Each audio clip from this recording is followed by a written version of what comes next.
Bismillahirrahmanirrahim.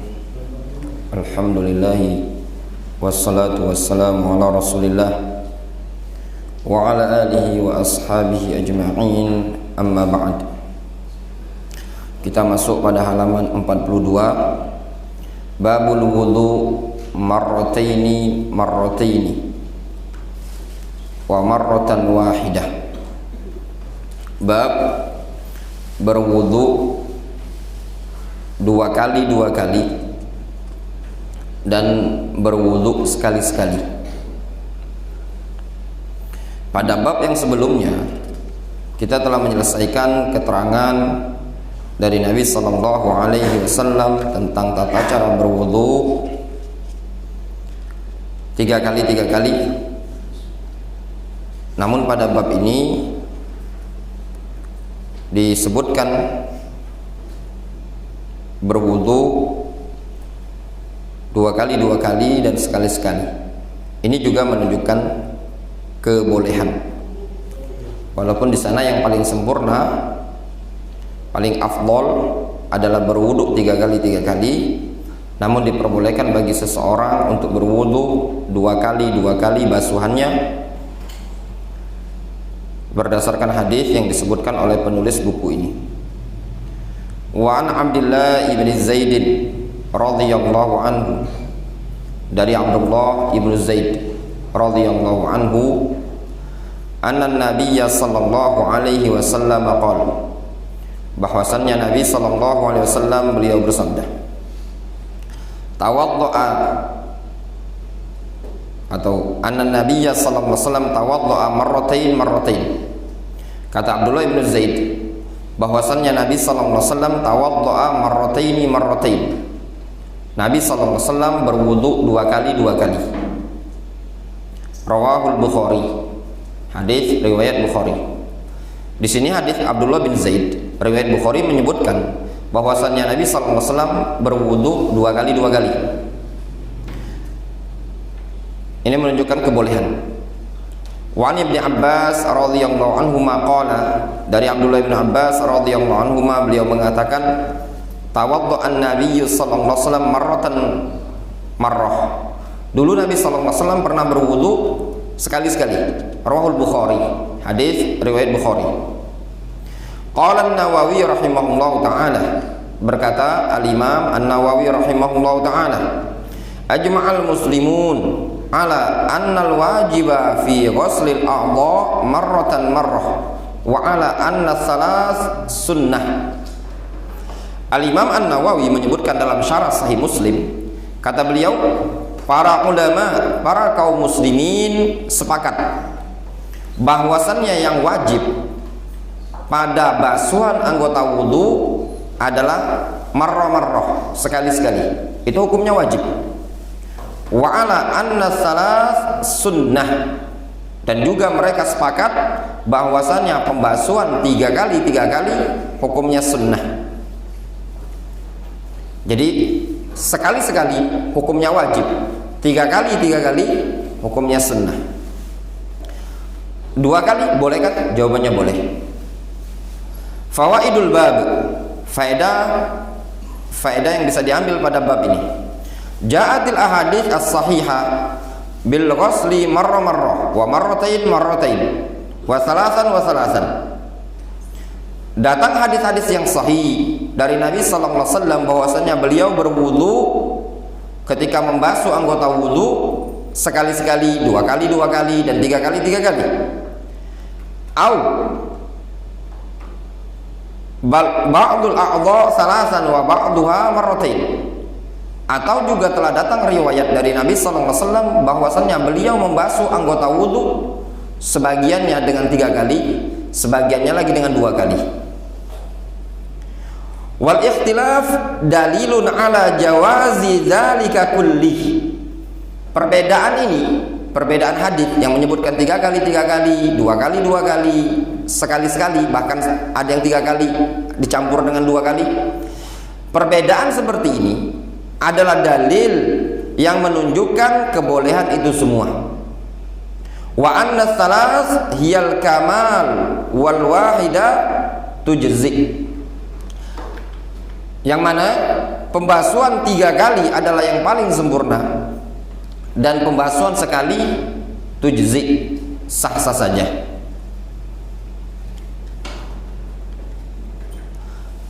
Al-wudu marrah-marrah wa aqallu ma yatawaddau bihi wa la yaqbalu Allahu as-salata illa bihi.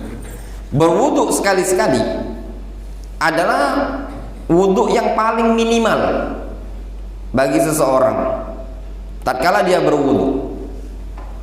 Allah Subhanahu wa taala tidak akan menerima salat seseorang melainkan dengan wudunya minimal sekali-sekali. Pembasuhan anggota wudu tadi. Jelas? Dari hadis ini, dari beberapa hadis yang kita baca, berwudu 3 kali hukumnya afdol, al-kamal. Berwudu 2 kali hukumnya boleh. Sekali-sekali itu minimal, perkara yang wajib. Boleh juga cara yang keempat, sebagian anggota wudu dibasuh dengan 3 kali, sebagian lagi dibasuh dengan 2 kali. Itu juga diperbolehkan. Sekarang kita masuk pada babu man zada fi wudu'ihi ala ma warada li ghairi hajah. Bab orang yang menambahkan dalam wudunya melebihi sesuai dengan apa yang telah datang dalam hadis, li ghairi hajah, tanpa ada hajat. Jadi dia melebihi kadar yang telah ditentukan dalam hadis dengan tanpa adanya kebutuhan, tanpa ada hajat. Apakah diperbolehkan? Di sini dijelaskan hukumnya. Misalkan yang datang dalam hadis maksimal berapa? 3 kali, wajah 3 kali, tangan 3 kali, kaki 3 kali. Namun ternyata dia melebihkan pembasuhan wajah tadi sampai 4 kali, sampai 5 kali. Melebihkan pembasuhan tangan atau pembasuhan kaki, misalkan dilihatnya kakinya kotor kena tanah, dibersihkan sama dia, dibasuh sebanyak 4 kali, 5 kali, 6 kali. Apakah diperbolehkan? Kita lihat keterangan yang disebutkan dalam buku ini. Wa an Abdullah ibni Amr radhiyallahu anhu. Dari Abdullah ibnu Amr radhiyallahu anhu, dia mengatakan, Ja'a a'rabiyyu ila Nabi sallallahu alaihi wasallam.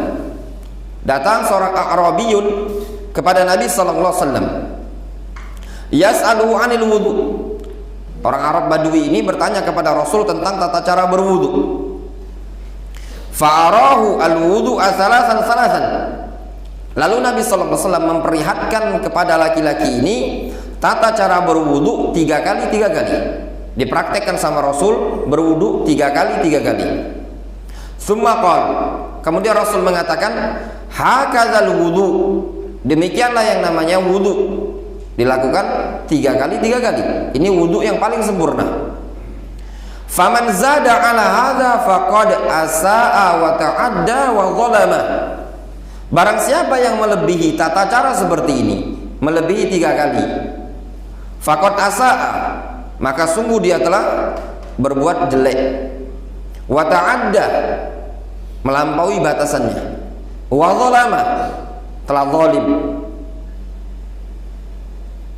Lihat di sini Rasul menyebutkan, siapa yang berwudu lebih dari 3 kali, dia melakukan 3 pelanggaran. Yang pertama asaa, berbuat jelek dalam wudunya. Yang kedua wa ta'adda, ya, muta'addin, at-ta'addi fi hududillah, melampaui batasan. Wa zalama, Rasul menyebutkan yang ketiga kezaliman. Kata para ulama, ini menunjukkan hukumnya dosa. Berwudu lebih dari 3 kali hukumnya dosa. Kenapa? Dikarenakan disebutkan dalam hadis ini konteksnya konteks ancaman. Tidak mungkin seseorang disebutkan zalim, disebutkan yata'adda, disebutkan musi kalau tidak berdosa. Qala Ibnu Mubarak, berkata Abdullah Ibnu Mubarak rahimahullah ta'ala, kata beliau sebagaimana disebutkan dalam Sunan At-Tirmidzi, Abdullah bin Mubarak mengatakan, la amanu idza zada fil wudu ala salas ayya'sama, aku tidak merasa aman kalau seseorang ketika berwudu melebihi 3 kali ayya'sama, untuk mendapatkan dosa. Kata Abdullah bin Mubarak, aku tidak merasa aman orang yang berwudunya lebih dari 3 kali untuk dia dapatkan dosa. Ini menunjukkan apa? Menunjukkan ada kekhawatiran dari Abdullah bin Mubarak, kalau orang yang berwudu lebih dari 3 kali, khawatir beliau orang tersebut terjatuh pada perbuatan dosa. Kemudian kita baca keterangan faedah dari hadis ini. Fawaidul bab, faedah yang bisa diambil dalam bab ini. Yang pertama, wa fi hadzal hadis dalalatun ala jawazi ziyadah fil wudu ala salasin. Wa fi hadzal hadis dalalatun ala adami jawazi ziyadah fil wudu ala salasin. Kata penulis buku ini, pada hadis ini dalalatun, terdapat dalil ala adami jawazi ziyadah, tentang tidak diperbolehkannya az-ziyadah, melebihi 3 kali tatkala berwudu. Qala An-Nawawi rahimahullahu taala fi syarhi Muslim. Berkata Imam An-Nawawi dalam syarah Sahih Muslim. Kata Imam An-Nawawi, beliau menyebutkan ajma'al ulama ala karahiyati ziyadah ala thalath. Para ulama sepakat tentang tidak disukainya melebihi 3 kali tatkala berwudu. Wal muradu bis salas al mustau'ida lil udwi. Namun yang dimaksudkan 3 kali tadi adalah basuhan yang merata pada anggota wudu tadi. Contoh misalkan lengan, tangannya dibasuh sampai siku, dia disebut melebihi 3 kali kalau basuhan tadi sempurna, basuh sempurna sama dia sekali, kemudian dibasuh lagi 2 kali sempurna, 3 kali sempurna, ditambah sama dia menjadi 4 kali. Ini yang dilarang dalam hadis. Namun kalau seandainya dibasuh sama dia sekali, tapi sekalinya baru sampai sini, dibasuh lagi 2 kali ke sini, dibasuh lagi sempurna, itu belum dianggap 3 kali. Dianggap sekali, ya, dianggap marrah wahidah, itu kalau pembasuhan merata pada seluruh anggota wudu tadi. Wa amma idza lam tastau'ibil udwi wa amma idza lam tastau'ibil udwa illa bi ghurfatain fa hiya ghuslatun wahidah. Adapun kalau dia belum meratakan anggota wudhu dengan pembasuhan tadi, melainkan dengan 2 kali cidukan, maka itu baru masih dianggap 1 kali basuhan. Jadi kalau belum merata, misalkan di tangan ini tadi belum merata, baru separuh, kemudian dibasuh lagi separuh, itu baru dianggap sekali. Walau syakka hal ghasala salasan amisnatain ja'ala dzalika isnatain wa ata bisalisah. Kalau seandainya dia ragu, orang ini ragu, dia sudah basuh 3 kali atau 2 kali, maka dia jadikan basuhan tersebut 2 kali, kemudian anggap yang berikutnya yang ketiga. Difahami gambarannya? Kalau antum lagi basuh tangan, antum ragu ini 2 atau 3, 2 atau 3, antum anggap ini bagian yang kedua, kemudian basuh lagi sekali. Hadza huwa shawab alladzi qalahu al-jamaahir min ashabina. Ini adalah pendapat yang sahih, pendapat yang benar, sebagaimana yang dinyatakan oleh jumhur dari kalangan ashab Syafi'iyah. Wa qala Syekh Abu Muhammad Al-Juwaini min ashabina. Berkata Syekh Abu Muhammad Al-Juwaini dari kalangan ashab Syafi'iyah. Beliau Syekh Abu Muhammad Al-Juwaini mengatakan, yaj'alu dzalika salasan wa la yazidu 'alaiha makhafatan min irtikabi bid'atan birrabi'ah. Dia jadikan basuhan tersebut 3 kali, dan janganlah dia menambah atas basuhan yang ketiga tadi, dikarenakan dikhawatirkan dia terjatuh pada kebid'ahan tatkala membasuhnya yang keempat. Jadi pada kasus ragu tadi kan ada dua pendapat jumhur Syafi'iyah, kalau seseorang ragu antara dua dan ketiga, maka anggaplah basuhan ini bagian yang kedua. Itu jumhur Syafi'iyah. Namun Abu Muhammad Al-Juwaini, beliau berpendapat anggaplah itu ketiga kalau kita ragu. Kenapa? Sebab kalau seandainya dia anggap itu kedua, nanti ditambah lagi sama dia satu, menurut dia itu tiga, namun hakikatnya itu yang keempat. Sehingga kata Al-Juwaini, khawatir nanti dia jatuh pada kebid'ahan dikarenakan menambah basuhan yang keempat. Wal awwal wal jari al qawaid, kata Imam An-Nawawi, yang pertama, pendapat jumhur Syafi'iyah, inilah pendapat yang berjalan di atas kaidah.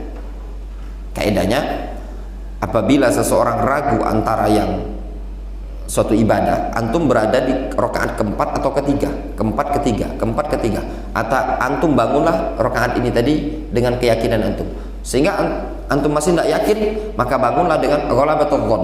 Kalau masih antum bingung, maka bangunlah di atas yang paling sedikit, yaitu ketiga. Wa inna ma takunu rabi'ah bid'atan wa makruhatan idza ta'ammada kaunha rabi'ah. Sesungguhnya pembasuhan yang keempat dianggap bid'ah dan dibenci apabila dia sengaja membasuhnya dengan meyakini itu adalah perkara yang keempat. Adapun kalau dia tidak sengaja ada unsur meyakini yang keempat, maka tidak dikatakan bid'ah. Wallahu alam, pendapat jumhur Syafi'iyah itu pendapat yang lebih aqrab ila shawab, sebagaimana yang dikuatkan oleh Al-Imam An-Nawawi rahimahullah ta'ala. Kemudian idza zada 'ala salas fa wudu'uhu sahihun wa la yabtulu biziyadah. Apabila seseorang ketika berwudu melebihi 3 kali, maka wudunya sahih dan wudunya tidak batal dengan sebab adanya tambahan tadi.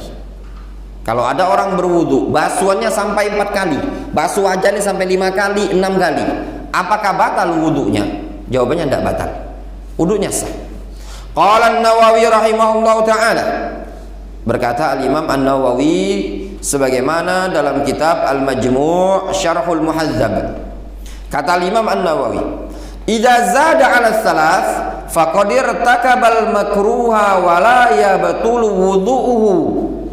Apabila seseorang tatkala berwudu melebihi basuhan ketiga, melebihi 3 kali basuhannya, maka sungguh dia telah terjatuh pada perbuatan yang makruh, yang tidak disukai.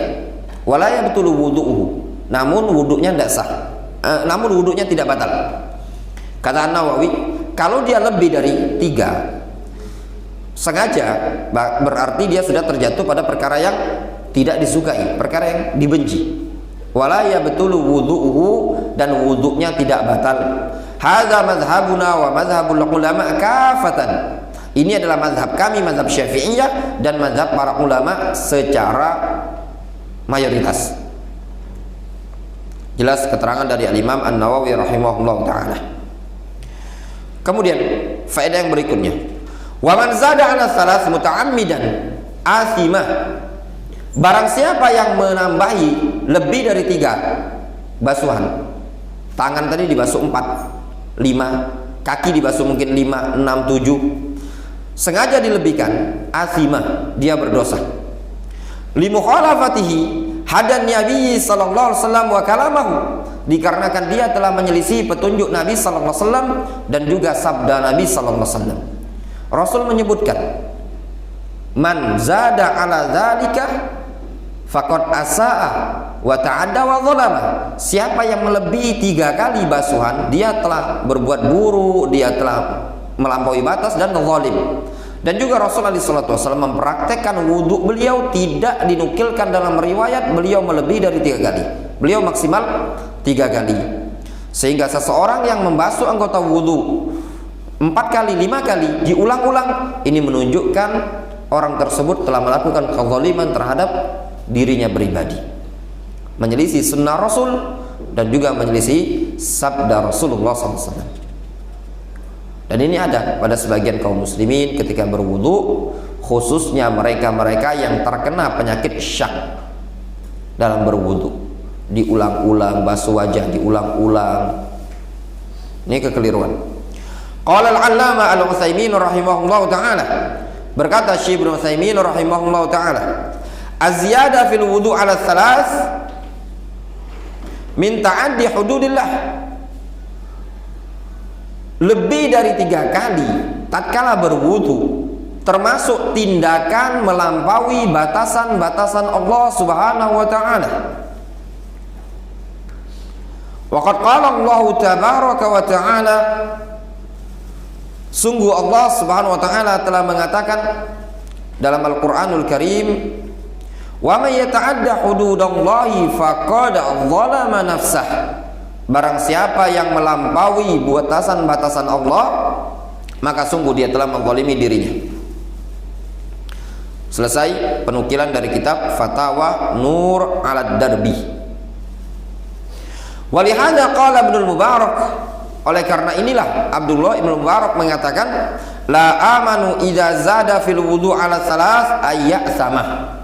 Aku tidak merasa aman tatkala seseorang berwudu melebihi basuhannya 3 kali, aku tidak merasa aman dia terjatuh pada perbuatan dosa. Kemudian faedah yang berikutnya, alladzi indahu waswas yu'zaru fi ziyadah bisababi waswasihi. Orang yang ada waswas ketika berwudu masih diberikan uzur kalau lebih dari 3 kali dengan sebab waswas. Namun ada tambih, walakinnahu yanbaghi alaihi alla yutabi asyaiton fi waswasihi. Namun yang sepantasnya bagi dia untuk tidak ikuti syaitan dalam masalah waswas tadi. Ini jadi masalah. Dia diberikan uzur dikarenakan ada waswas tadi. Namun sikap yang bijak, sikap yang baik bagi dia, jangan ikuti syaitan dalam masalah waswas tadi. Kalau diikuti nanti akan yata'adda. Waswas ini akan pindah ke ibadah yang berikutnya. Dari wudu nanti balik ke sholat, dari sholat nanti balik ke puasa, terus ke ibadah-ibadah yang lain. Wal yaqta alaihi babal waswasah bitarkiz ziyadah. Hendaklah dia potong pintu waswas tersebut dengan cara meninggalkan tambahan tadi.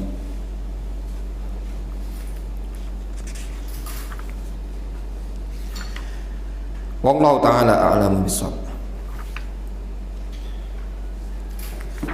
Nganyang 1 bab ya, masih belum muncul untuk sholat syuruk. Bab siwak indal wudu, bab bersiwak ketika berwudu. Ini bab menyebutkan perkara yang disunahkan ketika berwudu. Di antaranya adalah gosok gigi. Nanti akan disebutkan di sini apakah yang dimaksudkan ketika hadis Nabi SAW menyebutkan siwak ketika berwudu. Apakah yang dimaksudkan adalah harus menggunakan siwak kayu tadi, ataukah boleh menggunakan sikat gigi biasa? Kita baca keterangan para ulama dalam masalah ini. An Abi Hurairah radhiyallahu anhu an Rasulillah sallallahu alaihi wasallam annahu qala, dari Abu Hurairah radhiyallahu anhu, dari Nabi sallallahu alaihi wasallam beliau mengatakan, laula an asyqa ala ummati la amartuhum bisiwak ma'a kulli wudu'in. Rawahu Ahmad.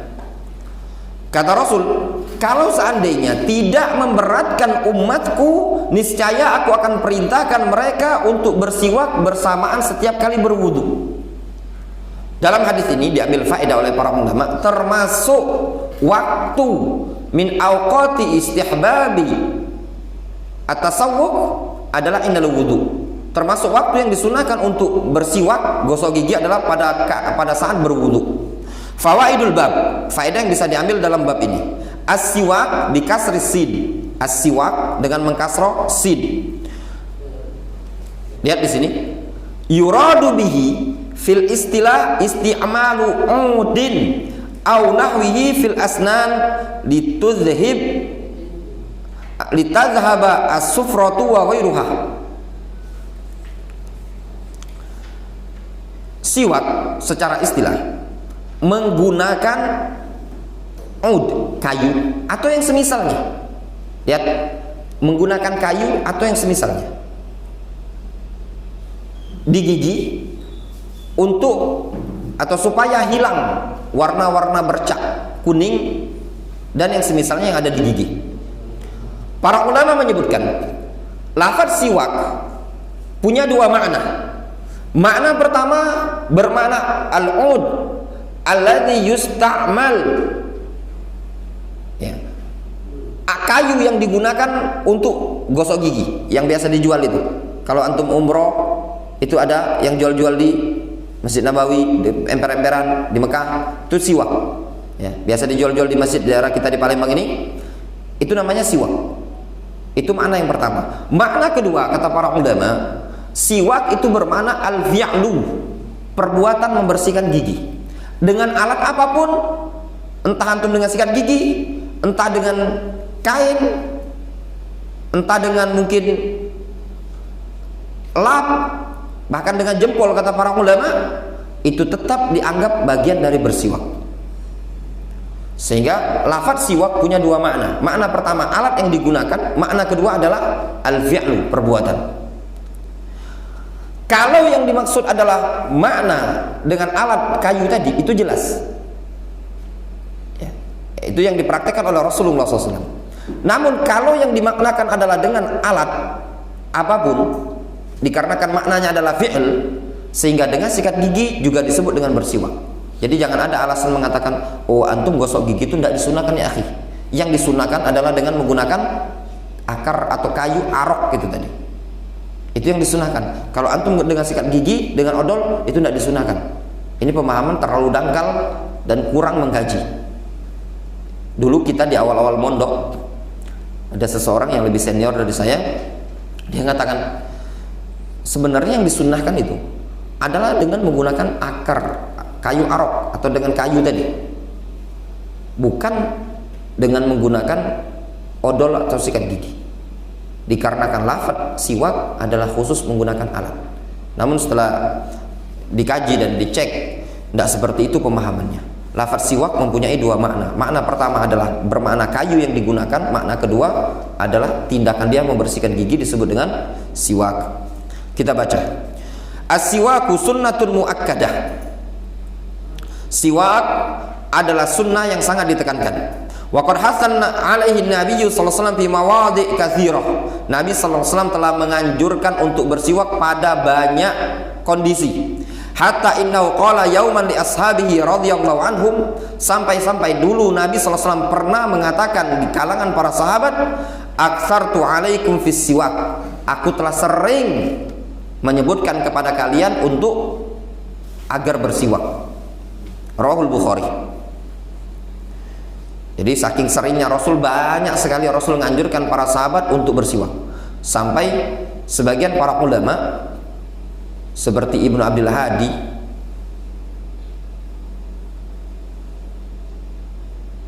ya, sehingga saya Ibnu Abdul Hadi menyebutkan ratusan hadis-hadis tentang keutamaan siwak. Ada 200 kalau tidak salah hadis-hadis yang berkaitan dengan permasalahan siwak. Ikhtalafal ulama fi mahalli siwak indal wudu. Para ulama berbeda pendapat di mana tempatnya bersiwak ketika berwudu. Kapan? Setelah berwudu atau pas di tengah-tengah wudu ataukah sebelum berwudu?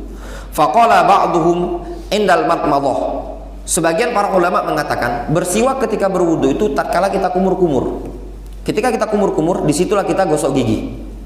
Wa qala akharun, sebagian para ulama lain yang berpendapat qabla bidayatil wudu wa hadha huwal aqrab ila sunnah.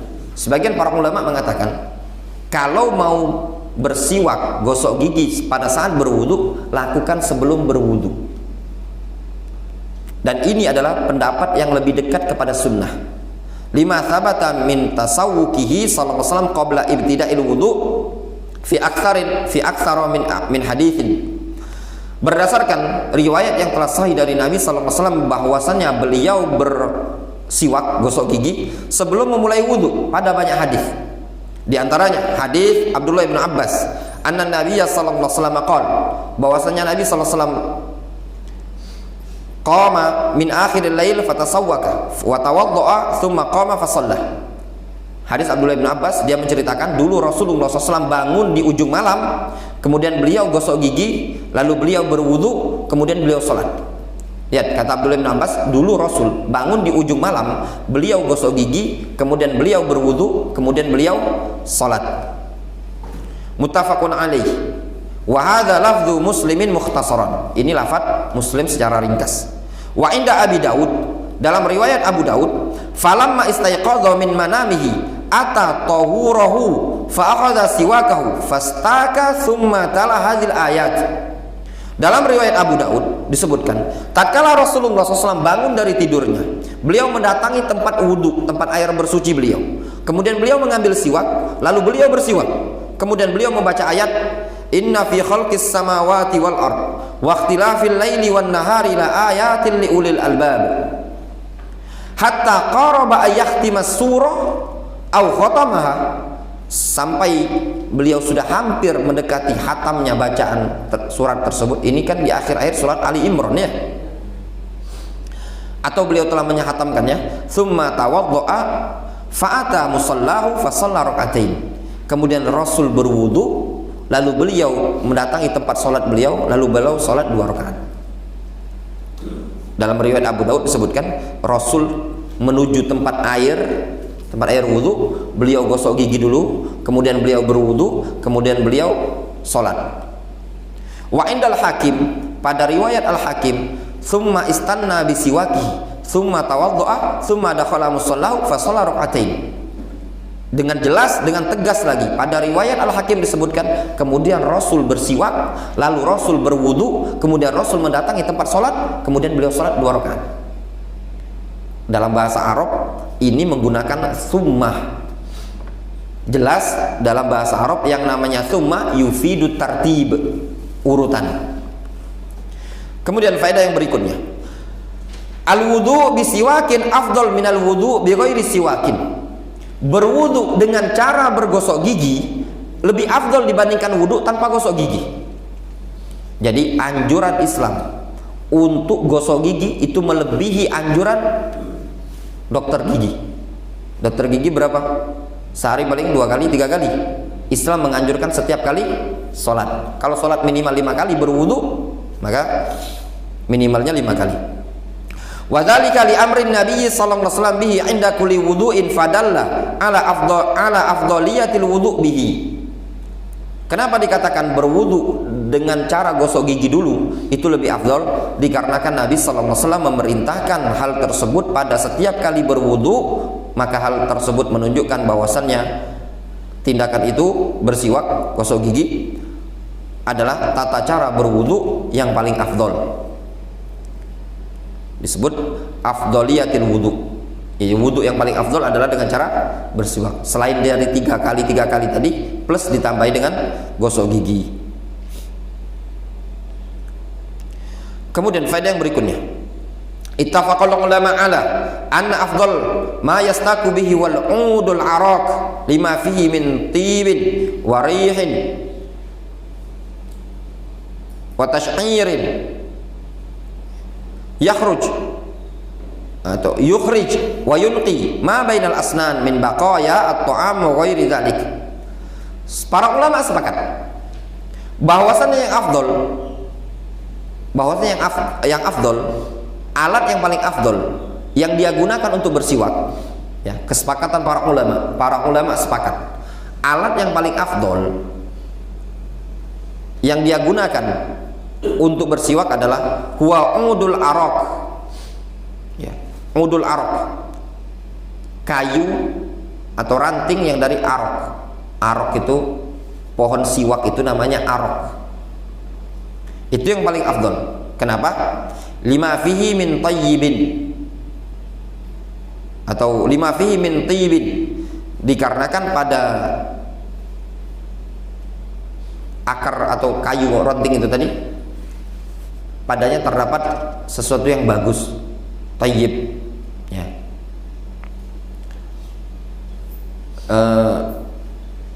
Disebutkan oleh para ulama di zaman sekarang, mereka menyebutkan ada kandungan di sana untuk membunuh bakteri. wareh, dan juga baunya enak, ya, enak baunya. Wa tash'ir, dan juga dia bisa mengeluarkan bulu. Itu yang tua ya. Kalau yang muda enggak, luka gusi. Itu kalau dulu di Yaman, anak ingat kalau dikasih yang mudo, kadang budak kecil kada Jumat, ranting mudo itu tajam. Itu yang pangkal-pangkal yang mendekati dahan-dahan yang tua. Uyukhrij wa yunqih, karena siwak ini tadi bisa mengeluarkan kotoran, membersihkan ma bainal asnan min baqaya ta'am wa ghairi dzalik, bisa membersihkan kotoran-kotoran yang ada di sela-sela gigi. Wali hadits Abdullah ibn Mas'ud radhiyallahu anhu,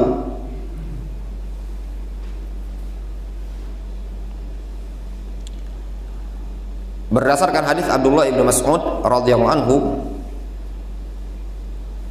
qala, dia mengatakan, kuntu ajtani li Rasulillah SAW siwakan minal araq.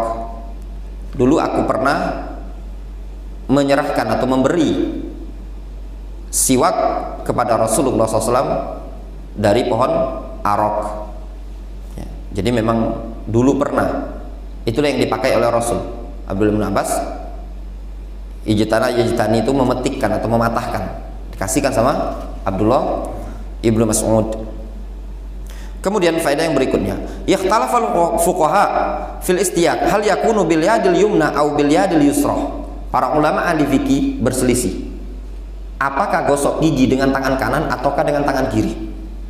Fadhahabat ta'ifatun wa hum al jumhur ila anna al afdal al istiyaku bil yadil yumna. Sekelompok para ulama, yaitu jumhur, mayoritas para ulama berpendapat bahwasannya yang afdol adalah gosok gigi dengan tangan kanan, ya, gosok gigi dengan tangan kanan.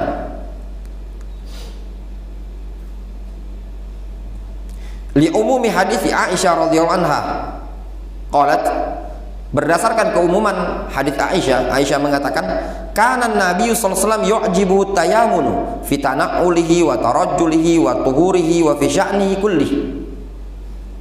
Dulu Nabi sallallahu alaihi wasallam membuat beliau senang, suka, kagum, mendahulukan bagian yang kanan ketika menggunakan sendal, ketika bersisir, ketika bersuci, dan pada seluruh urusan beliau. Alasannya, li'anna siwak ta'atun wa qurbatun lillahi ta'ala fala yakunu bil yusra. Dikarenakan bersiwak adalah ketaatan dan ibadah kepada Allah, maka tidak diperbolehkan dengan tangan kiri. Ini digolongkan oleh para ulama. Kalau dari sini, jumhur ulama menganggap siwak pada bab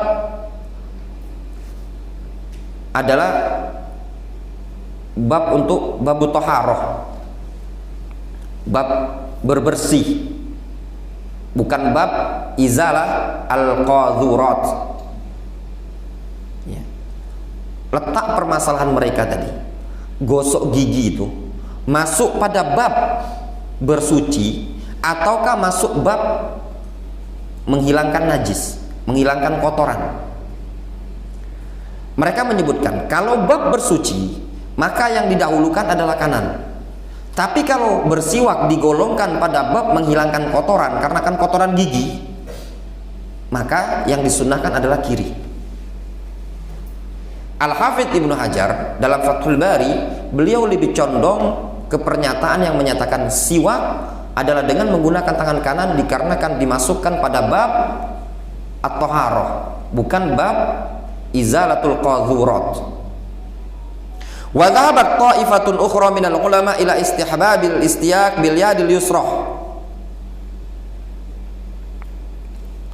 Sekelompok para ulama berpendapat bahwasannya bersiwak adalah menggunakan dengan tangan kiri, dikarenakan dia masuk pada bab izalatul adha, masuk pada bab menghilangkan kotoran. Wa hadza huwal masyhur min madzhabil Imam Ahmad. Ini pendapat yang masyhur dari mazhab Imam Ahmad, wa ikhtarahu Syekhul Islam Ibnu Taimiyah. Dan ini pendapat yang dipilih oleh Ibnu Taimiyah. Imam Ahmad, Ibnu Taimiyah menguatkan kalau mau gosok gigi dengan tangan kiri karena masuk pada bab menghilangkan kotoran, kan kotoran gigi. Wa fassala ba'du ahli ilmi, sebagian para ulama memberikan rincian bi annal mutasawwik in kana yaqsud tahsilas sunnah fayastaku bil yadil yumnah. Sebagian para ulama merinci, orang yang gosok gigi kalau yang dia inginkan adalah mencocoki sunnah, ingin menerapkan sunnah, maka dia gosok gigilah dengan tangan kanan. Wa in kana yastaku li izalatil adza fabil yusra. Namun kalau yang dia inginkan, niatnya dia untuk menghilangkan kotoran yang ada di mulut, di gigi, maka dia lakukan bersiwak dengan tangan kiri. Jadi balikkan ke niat orang yang bergosok gigi. Kalau niatnya untuk mengamalkan sunnah, maka lakukan dengan tangan kanan. Kalau niatnya untuk menghilangkan kotoran, maka lakukan dengan tangan kiri. Warrajih annal amra fi hadza wasi'un li adami thubutin nas al khas fi hadhil masalah atau fil masalah.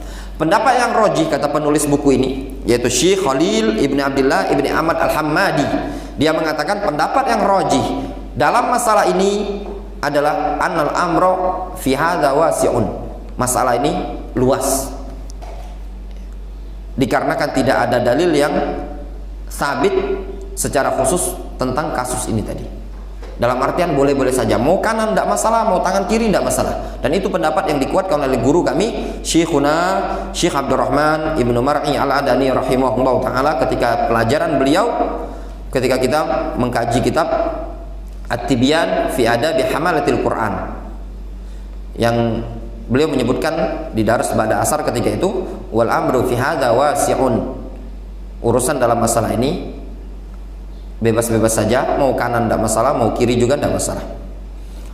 Kemudian yang ketujuh, at-tasawwuk bil usbu' inda adami wujudi ghairihi fi khilafun baina ahli ilmi. Ada masalah di kalangan para ulama tentang gosok gigi dengan telunjuk tatkala tidak didapati alat gosok gigi. Ada khilaf di kalangan para ulama, boleh ataukah tidak membersihkan gigi dengan telunjuk. Misalnya antum ke tempat wudhu, ingin berwudhu, tadi kan sunnah kan gosok gigi, siwak kayu tidak punya, sikat gigi biasa tidak punya, antum gosok gigi untuk mengamalkan sunnah ini tadi, boleh apa tidak? Jangan baidak pak misalkan, kan sunnah, boleh apa tidak? Di sini ada khilaf di kalangan para ulama. Warraji annahu la tahsul bihi sunniyah li anna dalil lam yarid bihi wala yahsulul inqa lil fam bihi mithlu husuli bil ud wa nahwihi. Pendapat yang rajih, kata penulis buku ini, pendapat yang rajih tidak terhasilkan sunnah dengan cara gosok gigi dengan jempol atau dengan telunjuk, dikarenakan dalil tidak ada yang menyebutkan Rasul gosok gigi dengan telunjuk, dan juga tidak bisa menghasilkan bersih ya, sebagaimana bisa dihasilkan oleh kayu atau dengan sikat gigi yang biasa. Jadi kalau dikatakan sunnah, tidak sunnah karena tidak bisa bersih dia, karena tujuan dari siwak gosok gigi adalah membersihkan gigi. Yang kedelapan, tapi daripada tidak, itu tadi daripada tidak ya, masih mending. Yang kesembilan atau yang kedelapan, yusannu tasawwuk lis-shaim wa li ghairis shaim. Diperbolehkan bersiwak bagi orang yang berpuasa ataupun yang tidak berpuasa. Wa fi kullil awqat, pada setiap waktu, baik sebelum zawal atau ba'da zawal atau ba'da asar atau sebelum subuh, diperbolehkan bagi setiap muslim untuk gosok gigi, dan itu pendapat yang paling rajih, yang paling kuat. Walaisa hunaka waqtun la yajuzu lis-shaim at-tasawwuk fihi sawa'un qabla al-asri aw ba'dahu. Tidak ada waktu yang dilarang bagi orang berpuasa untuk gosok gigi, baik sebelum asar ataupun setelah asar. Sebagian para ulama mengatakan gosok gigi yang diperbolehkan bagi orang yang berpuasa sebelum asar, sebelum zawal. Kalau sudah ba'da zawal, ba'da asar tidak diperbolehkan. Namun pendapat yang terkuat adalah baik sebelum asar, setelah asar, sebelum zawal, ba'da zawal, bahkan qubail al-maghrib, sebelum maghrib pun tetap disunnahkan bagi orang yang berpuasa untuk gosok gigi. Tidak masalah. Wallahu taala a'lamu bishawab. Naktafi bihadzal qadar. Mungkin kita cukupkan kajian kita sampai di sini. Adapun pekan depan insyaallah kita sudah mulai masuk Ramadan ya. Jadi ini mungkin kajian terakhir kita sebelum Ramadan. Naktafi bihadzal qadar. Wa sallallahu ala nabiyyina Muhammadin wa ala alihi washabihi ajmain wa akhiru da'wana alhamdulillahi rabbil alamin.